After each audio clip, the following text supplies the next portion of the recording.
All right. Hi, everyone. This is Tanasha Allwood. Welcome again to the Grateful Wounds podcast. I'm your host. And today we are going to be spending some time with my special guest, Augustus Golden. The topic is called family estrangement. Um, Again, here at the Grateful Wounds podcast, I believe that our deepest wounds can become a place of healing, growth, and purpose. We explore moments that shape us, that move us forward, even when life unfolds in a way that we could never imagine. For many parents out there, the pain of becoming estranged from an adult child can feel like a loss that is just difficult to explain. There are unanswered questions, there's broken expectations, and there's a longing for reconciliation that, quite frankly, it may never disappear. Today, again, we are creating space for a safe and honest conversation with a father. Like I said, my guest today is Augustus Golden, and although his prior life he was servicing and protecting others, one of his greatest personal challenges has really hit home. Today, he shares a story of grief, healing, that's followed by an estranged child. My hope today is that our conversation offers understanding, compassion, and hope, not only for parents, but for anyone that's navigating any type of infractured family relationship. So, without further ado, I'm going to turn it over to Augustus to introduce himself. Thank you, Tanasha. I'm Augustus Golden. I'm a retired federal agent, currently an active licensed private investigator, and a Yes. life coach.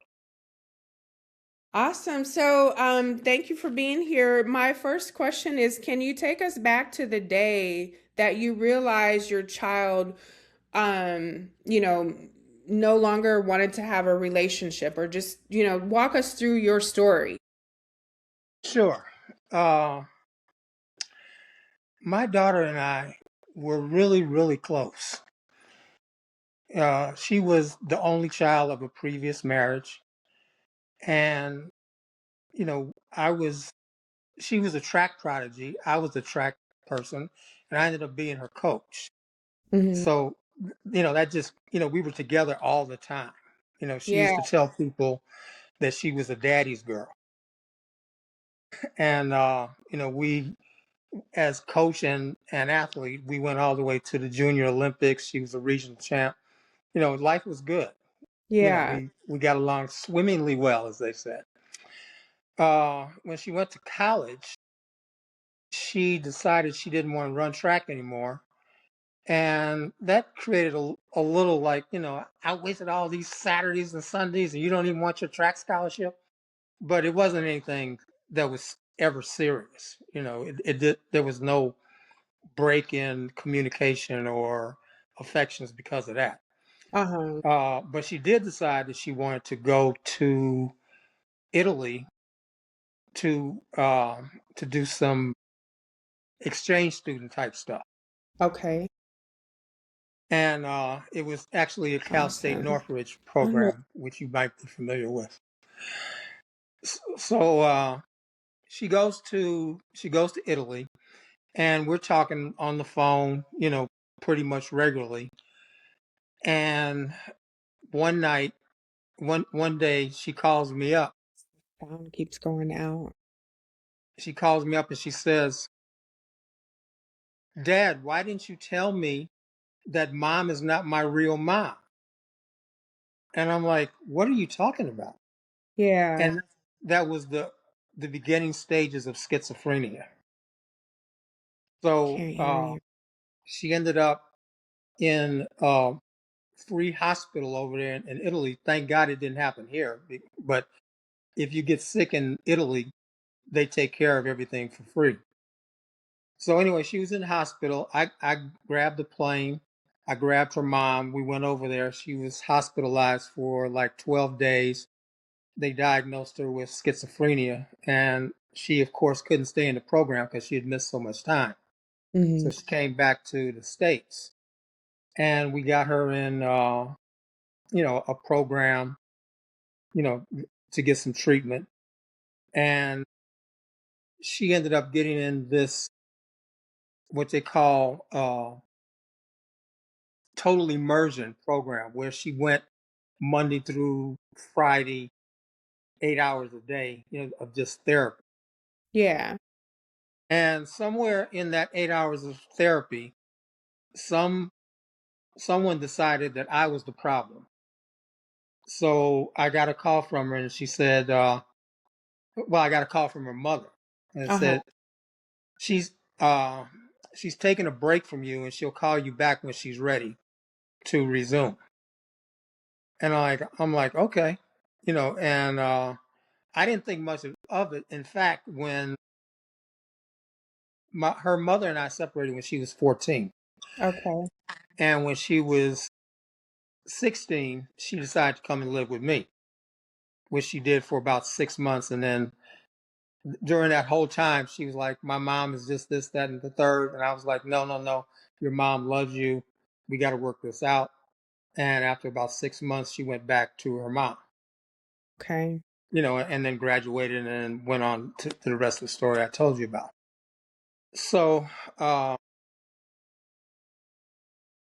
this thing about I'll contact him when I'm ready, I didn't think a lot about it at the time. Like, okay, this is just some young adult stuff, that I got to deal with.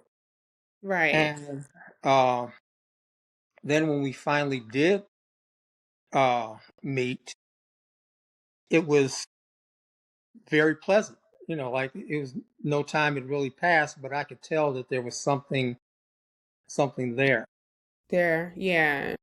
that was different. Mm-hmm. And then the next thing I know, I'm blocked on social media. I'm blocked on her telephone. I'm blocked on emails. And I talked to her mother, and she's like, "Well, she's upset. She's upset about the divorce." I'm like, "She's upset about the divorce now." You know, Yeah. but the other thing that she said is she's upset. With with me for some things that happened when she was a child Uh-huh. that I had never known was a problem before. And I'll walk you through what happened because this is, uh, her mother and her went to a party, and it was a late night party. They were out late. I didn't go. And the party was way out in Upland. We were living in View Park, California at the time. And they were out very late. Okay. So, I went to bed already, and I had an alarm, system. And I also had a garage door that you could hear it all over the house when the garage opened. Yeah. So I went to sleep. I did not hear the garage door open, but I did hear the alarm go off. We have an alarm that lets you know when there's any entrance from an outside source. Okay. So I didn't hear the garage, but I heard the alarm. So I did what any federal agent does is I grabbed my weapon Mm-hmm. and I had it behind my back. She comes, her mom is still down in the car doing something. She comes up, and I'm calling out. I'm like, is that you? Is that y'all? And she comes in, and I see her standing there, and I was like, oh, it's you. How was the party? I still got the gun behind my back because Yeah. I knew they weren't home yet, and I knew it could be them. So, but I was prepared in case it wasn't.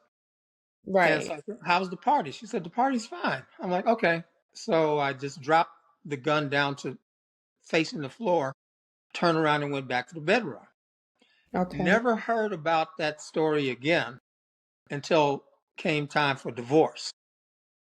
And when it came time for divorce, it was like, because there was a custody thing going on. And it was like, yes, he pulled a gun on my daughter. Mm-hmm. And the judge asked my story. He listened. He said, "Oh, I would have did exactly the same thing." So it was like, "Did you file a police report?" No. Was there any talk about it? No. And Yeah. this was something that I just felt like was a regular divorce tactic where you need to show that the guy is somehow dangerous if you're trying to get custody. So, that was ended, and I never thought about that again until, Okay. her mom said, "Yeah, it was about the gun." I'm like, "What? The gun?" And they said, "Yeah, they blamed her condition. Some therapist said that her condition may have started when I pulled a gun on her."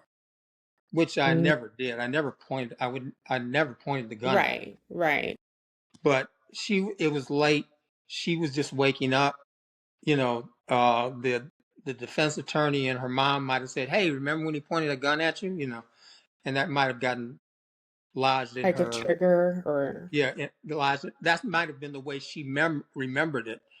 okay. From so we were supposed to go to counseling to talk about it, and both times we were supposed to go, it didn't happen, and then she ended up canceling, our therapy sessions.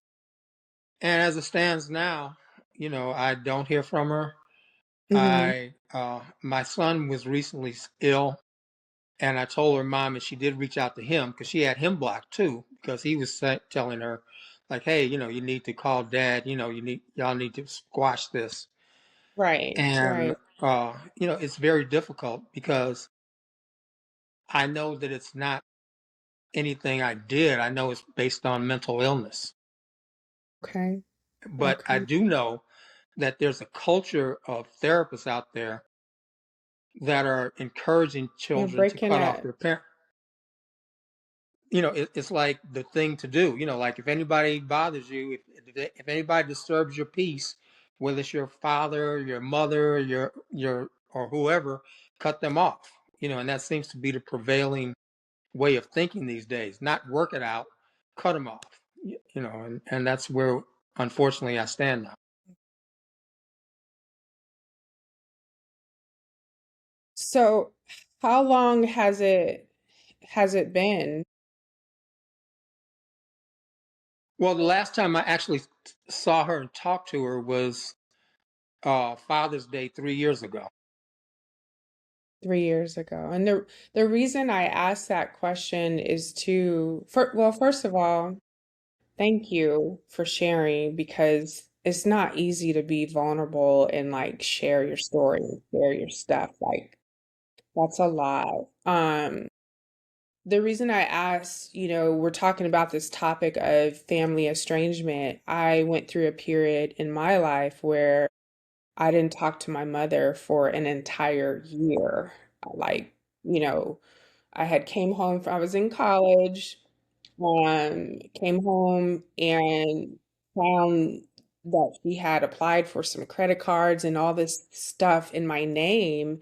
And it angered me. And I went an entire year without talking to her. And at that time, I didn't know this whole thing about divorcing your parents or, I didn't have a therapist saying, cut your parents off, but I was so angry to the point of I never want to talk to my mom again. And, it was her birthday went by, Thanksgiving, Christmas, all the things.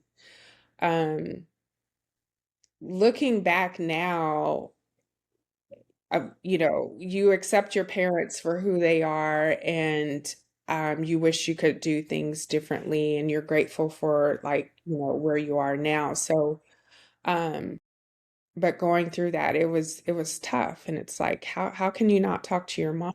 So anyway, I say all that just to say I Sorry understand. about the dog in the back. Yeah, no, I get it. I understand. For any parent out there like yourself that might be dealing with similar situation, what encouragement would you give them? Or what would you say to them? Well, I would say that to keep hope and keep the door open.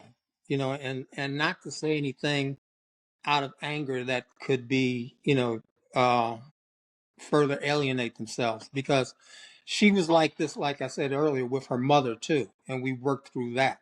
Yeah. So it's always possible as long as you're alive and the door is open, the lines of Yes. communication are open. Now, in my case, uh, her mother and I have, even though we're divorced, we we still talk because of her. Okay. We probably, Yeah. if we were talking, if my daughter and I was talking, her mother and I probably wouldn't be, but there's that line of communication that's open. That's how I was able to tell her about her brother, and that I was getting married, and things like that. So Right. you just keep the line of communication open, and Cation when you open. see Yeah. them, you don't go into, why did you do this? What, you just let them talk. 'Cause that's what I did the first time I saw her. Okay. It wasn't, I didn't question her. I didn't give her the third degree. I just let her talk. Mm-hmm. And we talked about whatever she wanted to talk about. And, then I told her I loved her. And uh, we were communicating pretty regularly, for about 3 or 4 months after that. And then all of a sudden it just stopped again. Stopped again. Yeah. Yeah. No Yeah. warning, just stopped. They just don't. Um, is there, looking back on like your situation, is there anything you wish you could have done differently? Like, I you wish know, I would have been more involved in uh, her therapy. I yeah. wish I had I went to a couple of sessions, but I wish I had went to the sessions where she was going every day. You Okay. know, so I could have seen what type of situation that was and heard what type of things they were saying. But Okay. I didn't. I had no idea that I would somehow end up the bad guy, because everyone that knew us knew that, like I say, she was a daddy's girl. Yeah. Yeah. Um, I had I think I've had two episodes now where we talk about the importance of mental health, and we also talk about therapy. I actually had my therapist on as a guest, and then another therapist came on. We really talk about the importance of therapy. So, anyone listening out there, like Augustus mentioned, if you're able to attend, this topic of family estrangement, if your child is in therapy and if you're able to support them in that journey, definitely encourage you to do so. Definitely encourage you to check out those other episodes too on the Grateful Ones podcast, where we talk about the importance of therapy.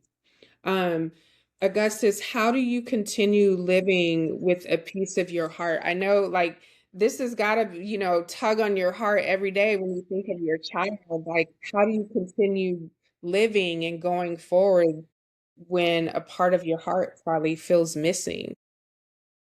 I concentrate on the people that are here. You know, Yeah. I have I have a son. Hmm. I have an older daughter. I have two grandchildren. Yeah. I have a beautiful wife. I Yeah. have a beautiful bonus daughter. Yeah.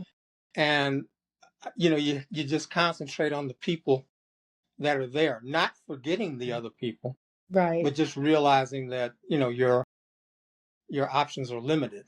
As far as what you can do. One Yeah. one therapist that I went to, because I went to therapy for it myself. Okay. Uh, he asked me, like, well, you're a private investigator. Why don't you just, roll up on her? I'm like, I'm not going to just roll up on her, Like, Right.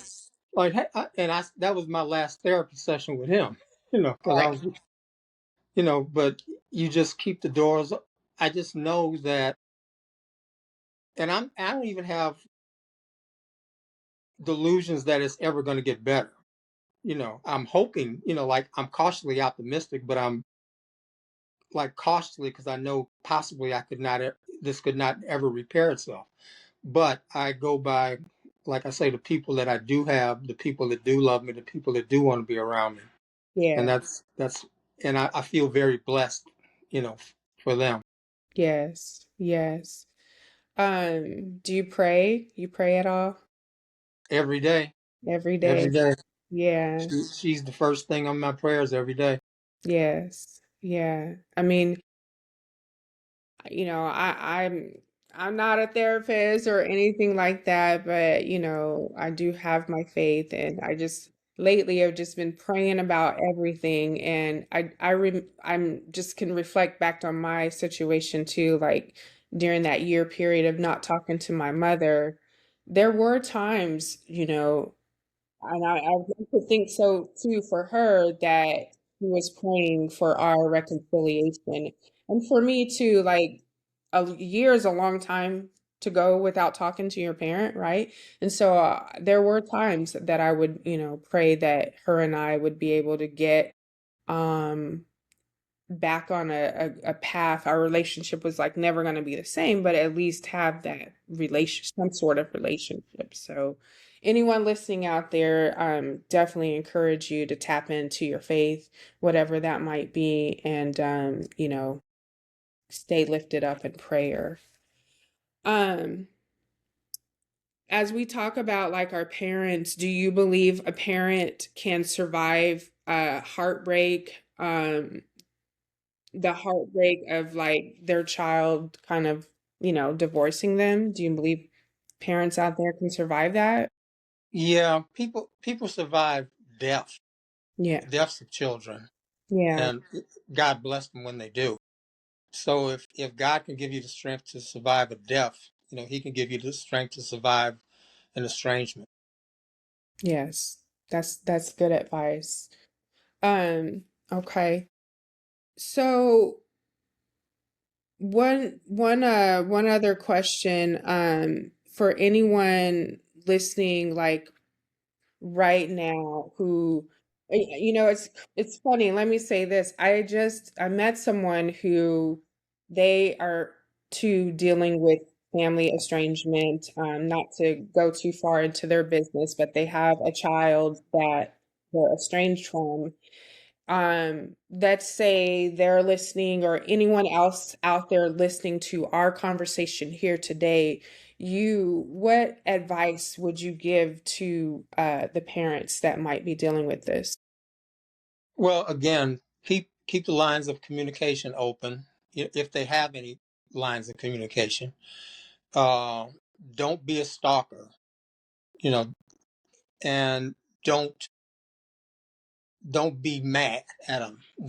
Don't even though it's something it makes you angry, makes you crazy. Don't let them see that side of it, because you don't. The worst thing you want to do is fall into a an argument the first Yeah. time you see them over what had happened.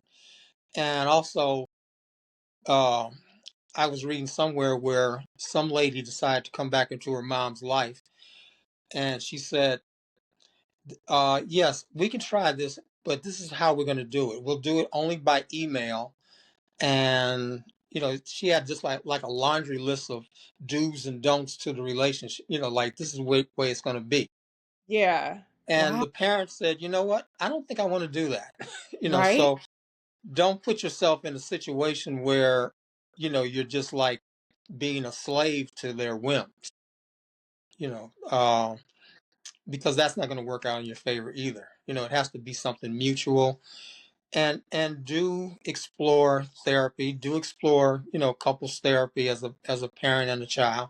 Yeah. And that's about all I have. I mean, I'm not the most successful guy at this, but that's what those have been the taking away points that I've gotten from this whole situation.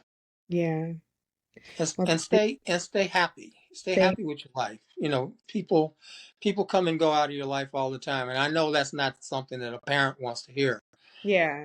But I do know she's doing well. I do know she graduated from college. I do know she's you know not in trouble. you Okay. know Yeah. and just try and stay on good terms with anybody that can give you any type of information without being a pry. You don't want to be like, well, what she do? Yeah, or just popping up on them, yeah. Right. Awesome. Well, as we are getting ready to come to an end of today's episode of the Grateful Womb podcast, um, I always like to ask guests, what are you most grateful for today as it relates to family estrangement or just anything in your life? You kind of touched on it a little bit earlier, but I always like to kind of ask my guests, what are they most grateful for? I'm grateful for family and the support that I've gotten Yes.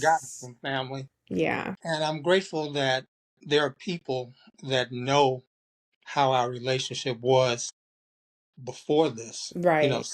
so that I don't have to be faced with, oh, you must have been a terrible father. Yeah. So that they reassure me, like, no, you're a great father. Awesome. So Yes. I'm grateful for those people. Yes. I didn't get to see you for Father's Day, but happy belated Father's Day. Thank you. I You're appreciate you. welcome. Well, Augustus, thank you so much for being here on today's episode of the Grateful Wounds podcast. It's been a pleasure having you as my guest. Anyone out there listening, I just want to end with, be gentle with yourself. I also too would say give yourself some grace if you're a parent that's going through this time, this situation with dealing with some sort of, estranged family estrangement in your life. Give yourself some grace and be gentle with yourself. I had another episode on my podcast called Motherhood, and if you haven't listened to that, definitely check it out. We talk a lot about being moms, being parents, and needing to just give yourself grace. And then there's another episode too, real quick, about fatherhood. And if you haven't listened to that, definitely listen to that because um it just really hits home if you are a parent. So be honest in your healing, own that journey, and always remember that our most difficult chapters in our life, some of those greatest wounds that we have, they can somehow turn into our purpose. So count it all joy. And thank you again to listening to the Grateful Wounds podcast. I'm your host, Tanasha Allwood, and this has been the episode entitled Family Estrangement. Thank you.